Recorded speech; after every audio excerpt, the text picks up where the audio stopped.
You ask Tiger to solve. This deals with linear equations with one unknown.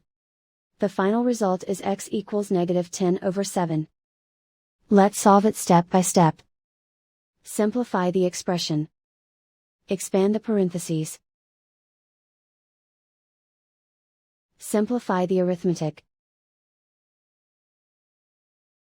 Group like terms. Combine like terms. Group all constants on the right side of the equation. Subtract 10 from both sides. Simplify the arithmetic.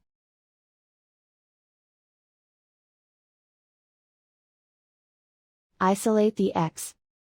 Divide both sides by 7. Simplify the fraction. And so the final result is x equals -10/7.